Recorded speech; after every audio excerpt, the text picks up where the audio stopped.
Ito na yung inaabangan nyo guys. Naglaro na ako ng Space Werewolf, so we play. Civilian si ate nyo, te.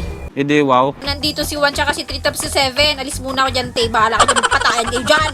Ba? May nag-report agad. Parang may naamoy ako hindi maganda. Gagawa ko ng task dun sa study room. Yung kung sino yung nagpatay. Nakita ko lang yung dead body dun. Anong hindi mo alam, number 1, kung sino yung pumatay? Eh, kayo yung nandun. Ikaw, at saka si 3, at saka si 7. Feeling ko ikaw yung pumatay. Dito guys, pinote ko si 1. No one has been banished. Kaya samahan niyo ako dito guys mag-body check. Oh, ayan, nagba-body check ako ha. Hindi, wow.